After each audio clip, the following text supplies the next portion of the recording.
I'm your host, as always, Adam Martin. I'll be taking you guys through the latest in the world of MMA. You can follow me on Twitter at MMAOB. This podcast is available at MMAOBdaily.com. Go to our YouTube channel, like, share, subscribe, tell your friends about it. Also, check me out at BJPen.com and MMARatings.net. So September's in the rearview mirror now, crazy enough, and now it's October. So that month went by very fast. But we've got a lot to talk about this month. I should mention in about an hour, I'll be doing the UFC 243 breakdown podcast with Cole Shelton, so definitely check that out. But for now, when we talk about the news in the world of MMA, the world that we love. Okay, so let's start with Jon Jones and Jackson Wink. So there's a lot of trouble with Jackson Wink, apparently. Frank Lester, the striking coach there, was recently let go. According to his post, he says he was fired. There were some issues there with payment from Jon Jones, according to Frank Lester. He says Jon Jones owes him some money from the Thiago Santos fight. He also said some not so nice things about Mike Winkeljohn, who's obviously one of the big names there. This isn't the first time someone's criticized Mike Winkeljohn. We all know that. Don Cerrone kind of went after him a little bit. I think it was earlier this year, and a few other fighters have as well. So there's definitely some trouble brewing in that camp. We've known that for a while now. For the last couple of years, a lot of fighters have left, like Don Cerrone, Diego Sanchez, a couple other guys. So a lot of the really staple fighters are no longer there. Of course, Jon Jones is still the big name there. He's still the big fish in the sea. And according to Frank Lester, Jon Jones owes him money. And he says that Jon Jones stole from his family. And he wrote a scathing piece on social media on his Instagram. So definitely got a lot of buzz yesterday. And then, of course, Jon Jones, as expected, responded to it. He pretty much said that it's not true. And he said that there's no reason to threaten him, because he did kind of threaten him in the post. He said if he sees Jon Jones is on site, which obviously is a threat, and Jones says that it's not true, and that if he wants to threaten him, he should just call his lawyer, basically. And he said he'll take him to court. So, something obviously is going on there, as we know. Jon Jones is not the most innocent guy. He's obviously getting into trouble quite often. But at the same time, though, it's one of those things. They're airing their dirty laundry against each other on social media. I personally don't love that. But clearly this guy, Frank Lester's pissed off. He just lost his job as a striking coach there. So that's not good. But he says he's going to open another gym. So things will probably work out for him. But, yeah, it's just crazy, like, that this camp has had so much dysfunction the last little while. It arguably was the top camp in MMA for years, when you had guys like Jon Jones and Carlos Condit, Don Cerrone, Rashad Evans for a while there before Jon Jones had the fight. There were so many good fighters there. It's still a good camp. It's just you don't hear as much, especially about Greg Jackson. Greg Jackson used to be like such a big name in this sport, I found, and I don't hear much about Greg Jackson these days. It's like you really don't hear his name at all. So it's kind of crazy, right? It's really changed. It's really Mike Winkeljohn's camp now. So we'll see what happens with this. I mean, I'm sure this isn't the end of the story. I'm sure you'll hear Frank Lester say something else, but yeah, definitely interesting to hear Frank Lester air his dirty laundry and Jon Jones respond to him, basically threaten to take him to court if he says anything else. So again, we'll see what happens with this, but definitely worth mentioning. All right, a couple other things here. Anthony Johnson, unfortunately, is in the news again for the wrong reasons. Warrant has been issued for his arrest. This is according to a report from my buddy Tim Bissell over at Bloody Elbow. He does a great job there at Bloody Elbow with the investigative reporting. According to his article, the Palm Beach County has issued a warrant for Johnson just a couple days ago. He had missed an appointment due to a recent misdemeanor domestic battery charge that he received earlier this year. There was that story about Johnson allegedly carrying his girlfriend and I think dropping her into a bed or something. You got to read more about that story. It's kind of a strange thing, but definitely he was arrested for that on a domestic violence charge. Not his first time being arrested at all. So Johnson's obviously had some trouble with the law himself. Still, one of the biggest names probably in the sport. He wants to come back. If he comes back, it's going to be a big thing for the UFC. He wants to come back as a heavyweight. It'd be his fourth weight class in the UFC. So the guy is an incredible fighter, but just can't seem to keep himself out of trouble. And this is another instance of that. So very unfortunate news. As far as a fighter goes, I'm a big fan of Anthony Johnson. I think he's a great fighter. A lot of fun to watch. And, fourth weight class, that's going to be fun to watch and very interesting. I think that could be the first guy in UFC history to fight in 4 weight classes. I could be wrong about that, but it seems like it might be. Or maybe it was Vitor Belfort, actually. I guess Vitor would be, because he did. Yeah, it could be Vitor. I don't know. Either way, Johnson, yeah, he's an interesting fighter for sure. But with all this stuff going on outside the cage and his personal life, you got to wonder if it does affect his ability to come back we'll see what happens. Obviously, this story's not done yet either.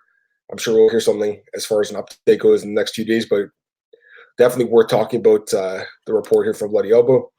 A couple other things here. Josh Barnett, I like this one a lot. So Josh Barnett was in Dublin for Bellator's card the other day, and he was asked by the media. Okay, first off, he was asked who he wants to fight, and he said he wants to fight Fedor, which we already knew about. We knew Bellator wants to book that fight. Scott Coker said that a few times he wants to book that fight. He did change his tune a little bit the other day when he was asked about the fight. He said that he thinks Barnett should probably fight someone else first before Fedor. At the same time, though, I think Fedor only has one, maybe two fights left in his career. So if they're going to do the Barnett fight, it's going to have to happen now. But Josh Barnett says he has a ton of respect for Fedor. He calls him a friend, says he wants to fight him. I think that'd be a great fight. Two legends of the sport. Very fair matchup at this point of their career. So I'd like to see that fight personally, but it seems like Bellator might go another way. He was also asked about Rampage, and he said he's not interested. Again, he's Rampage's friend, according to Josh Barnett, and he's just not interested in fighting Rampage. He said he'll play him in video games, he'll play him in Tekken, but he doesn't want to fight him. Josh Barnett, for all his troubles, I mean, the guy, he's been, he's had a lot of issues over the years with drug testing. He had the issue with USADA that cost him a couple years. Eventually, he actually did win that case, and he was released from the UFC because he wanted to be released, and they let him go sign with Bellator. He has not fought yet, but the guy he's arguably one of the greatest heavyweights of all time. Former UFC heavyweight champion, obviously, but he's up there in his age now. He's low 40s. I think he's 41. So he's probably doesn't have many fights left either in his career. But he did mention this. He says he wants Bellator to do a heavyweight legends tournament. I love this. I really do. And he says he wants it to be a one-night only tournament with a 10-minute first round, which is super cool. I mean, that's like Pride style. That won't happen. The 10-minute first round won't happen. And let's be honest, they won't allow fighters to probably do a tournament in one night at this point of MMA in 2019. 10 years ago probably, but not now. It's unfortunate, though. I think the one-night only thing makes a lot of sense. Josh Barnett basically said, they're too old, and if you spread over, the risk of someone getting hurt is very high. I mean, we saw that in the Strikeforce Grand Prix with Daniel Cormier. He got inserted because there was injuries. So, and he actually ended up winning that. That was back in 2012 or whatever. So that was a tournament that was spread over a couple of years. Obviously, Bellator does that now, spreading their tournament over the course of a year. I still think it's a good idea, though, and I'd love to see Barnett compete in that tournament. And, I posted the article, BJ Penn, and I was just looking at some of the replies on the Facebook page as people were kind of just guessing who would be in that tournament. You'd have Barnett, and you'd have Fedor, obviously Rampage. You'd have Roy Nelson, a couple other guys like Frank Mir, and there's definitely 8 guys they could put in that tournament. I think their last tournament, the heavyweight one, it was an okay tournament. Obviously, Ryan Bader won. That was good. But there was too many light heavyweights in that tournament, guys like Chael Sonnen who really didn't belong in that tournament. So if they actually do end up doing another heavyweight tournament, which I don't think is a bad idea, I hope it's really put Gia Congo in there as well. Maybe they could sign some guys that the UFC cuts in the next little while. But yeah, I mean, it's an interesting idea, and I think, well, yeah, it's cool, But the one night only thing, I love that. I love the 10-minute first round. So. Barnett's, he's right up my alley, man. I mean, Josh Barnett's a Pride veteran, a UFC veteran. Like I said, arguably one of the greatest heavyweights of all time. Of course, had so many troubles with drug testing over the years that really never got to show his true potential because he was always being suspended. But he still is a great fighter, and I'm curious to see what he does in his Bellator debut. Again, they are apparently, according to Scott Coker, they're waiting to see what happens because they want to do that card New Year's Eve, and they want Barnett to fight in that card. It doesn't look like Fedor's going to be the opponent, but there's still a chance. You never know. Fedor doesn't have an opponent yet. But, yeah, I do think Fedor and Barnett will both fight in that card, just maybe not against each other. All right, one other piece of news here I want to mention.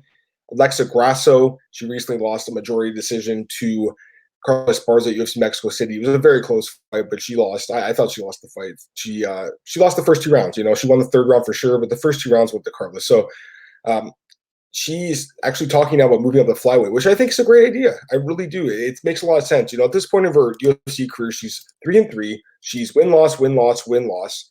And it's time to make a move. She's kind of proven, I think, with the losses to Herrig, Suarez, and Esparza, she's just not an elite fighter at 115. She's not as good as we thought she was. I don't think she's a bad fighter. I just think it's time to make a change. And if that's a weight class change, that's not a bad idea. So why not? And she also mentioned she wants to fight at UFC South Korea, and she wants to fight someone local there. So she talked about how she likes how Brian Ortega is going to South Korea to fight the Korean Zombie, and she'd like to do the same thing. So maybe she just wants to take the fight on short notice because it's fight up a weight class because it's somewhat short notice. I mean, it's 2 months away, so she has enough time to train.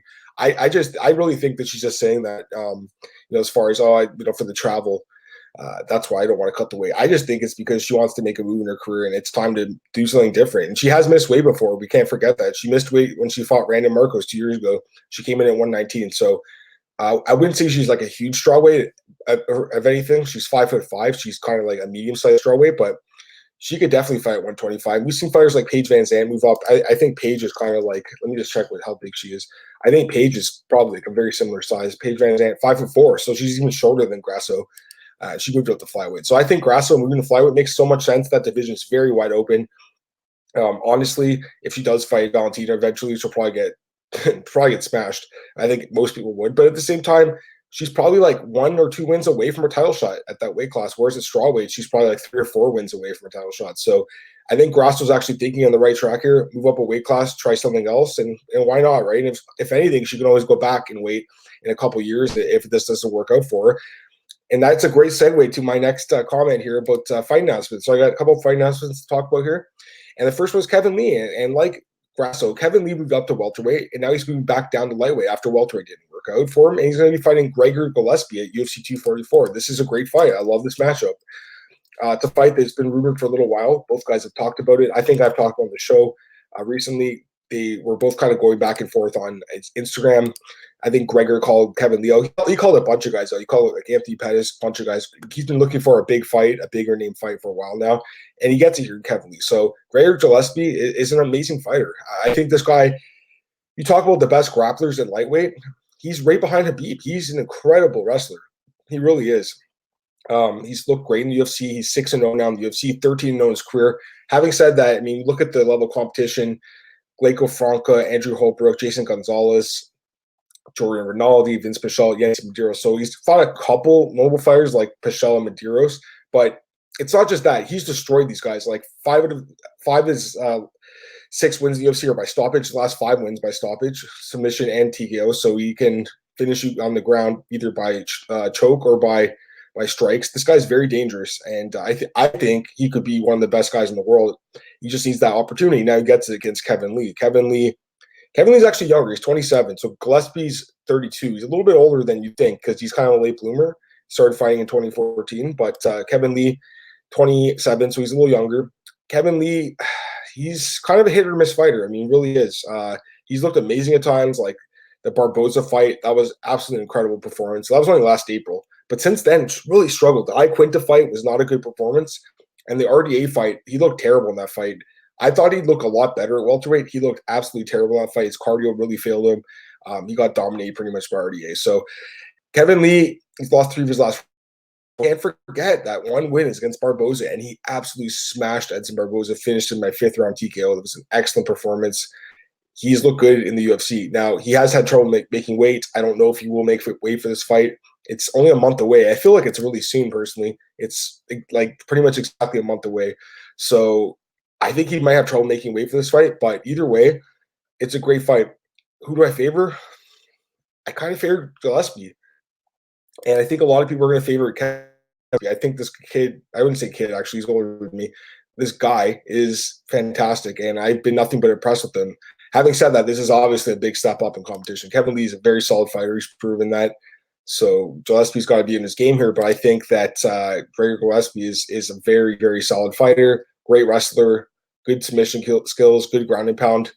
Kevin Lee, really good fighter too, but hasn't looked good lately, and I think this could be a really dangerous fight for him. So risky fight for Kevin Lee, but you know what? When you lose 3 of your last 4 fights, you got to take what the UFC gives you, and that's a fight with Gregor Gillespie. So I think Kevin Lee probably loses this fight. I like Gillespie. I'm looking forward to seeing the odds for that one. And I should mention there was some article or report, I should say, with Brett Okamoto about some guy laying $30,000 on Jorge Masvidal, that same card, UFC 244. That's kind of crazy to me. You know what? The more I think about that fight, I feel like Nate Diaz might have a better chance than a lot of us think. Nate Diaz right now, plus 160 underdog. After the way he looked against Diaz, don't count Nate Diaz in that fight. I mean, Masvidal, of course, deserves to be favored after the knockout wins over Askren and Till, but don't count on Nate Diaz against Masvidal. I think he has a good chance to win that fight. Last but not least, another fight announcement here. Kevin Holland stepping up to fight Brendan Allen at UFC Boston. Eric Spice pulled out of the fight, so Kevin Holland steps up on somewhat short notice. He was going to fight in November in Sao Paulo, Brazil against Arroyo from the Contender Series, but instead he'll be fighting Brendan Allen. So Kevin Holland, another guy who's been hit and miss in the UFC. Look good at times, look bad at times. Very hit and miss. He's 3-1 overall. Lost to Thiago Santos in his debut. Not a good performance, but beat John Phillips by submission. Then he had the fight with Gerald Mearshart, which was super close. He won a split decision. Then he won a unanimous decision against Alessio Chirico in his last fight, which a lot of people thought he lost. So he honestly could be 1-3 right now in the UFC, or best 2-2. I think the 3-1 record, it's kind of a lucky record of anything because he's got 2 straight decisions that he could have easily lost. He takes on Brendan years old, another Contender Series alum. 4 straight wins. This kid is pretty great, I think. Looked amazing against Aaron Jeffrey. Of course, that's not even close to the level that Kevin Holland's at. So this is a big step up for this guy. He's fought a couple of good fighters in his career. Eric Anders lost decision to him. Anthony Hernandez lost decision to him. Trevin Giles was submitted by him. So when he stepped up in competition, he's lost. But at the same time, he's only 23. So he's super young, trains at Rufus Sport. That's a good camp. I think you have to favor Brendan Allen in this fight. But again, Kevin Holland does have more experience in the UFC at least. And yeah, I mean, he's proven he can win. Although, again, I think some of those wins are a little bit lucky. He does have a little bit more experience as well. So should be an interesting fight, but kind of lean towards Allen slightly. I just don't think you can go crazy on it. And I'm just going to double check to see if I missed anything. But again, if I have, we'll probably talk about it with Cole Shelton in a little bit here. I think that's all I want to talk about here. Yep, that's it. Oh, quickly, there's a mural that was painted at American Top Team of Jorge Masvidal knocking out Ben Askren, and super cool. And also, I saw on Reddit that the guy who painted it actually posted a thread saying that he was the guy called in to do the painting. So that's super cool. Cool for that guy. Great opportunity for him, obviously. So I want to mention that. But I think that's it. So I want to talk about again on today's podcast. And actually, one quickly thing, the Dan Miragliotta and Michael Page thing. I didn't really talk about this yesterday, but there was an issue there with Michael Page and Dan Miragliotta. The commission has cleared all 3 of them, including the opponent Richard Kiley. But Dan Miragliotta is talking now. He says he'll never do it fight with Michael Page in it again. He says that he was wrong for saying something. He had kind of sworn at him or something like that. But yes, Mike Mazzulli says that Dan Miragliotta will not. He'll not ref for another fight with Michael Page. So I want to mention that. But yeah, that's about it for today. You guys can follow me on Twitter at MMAOB. This podcast, as always, is available at MMAOddsbreaker.com. Go to our YouTube channel, like, share, subscribe. Tell your friends about it. Also check me out BJPenn.com, MMARings.net. I'll be back at 11 a.m. with Cole Shelton breaking down UFC 243. I'm excited to talk about that card. Have a good one, guys. I'll see you soon. Bye.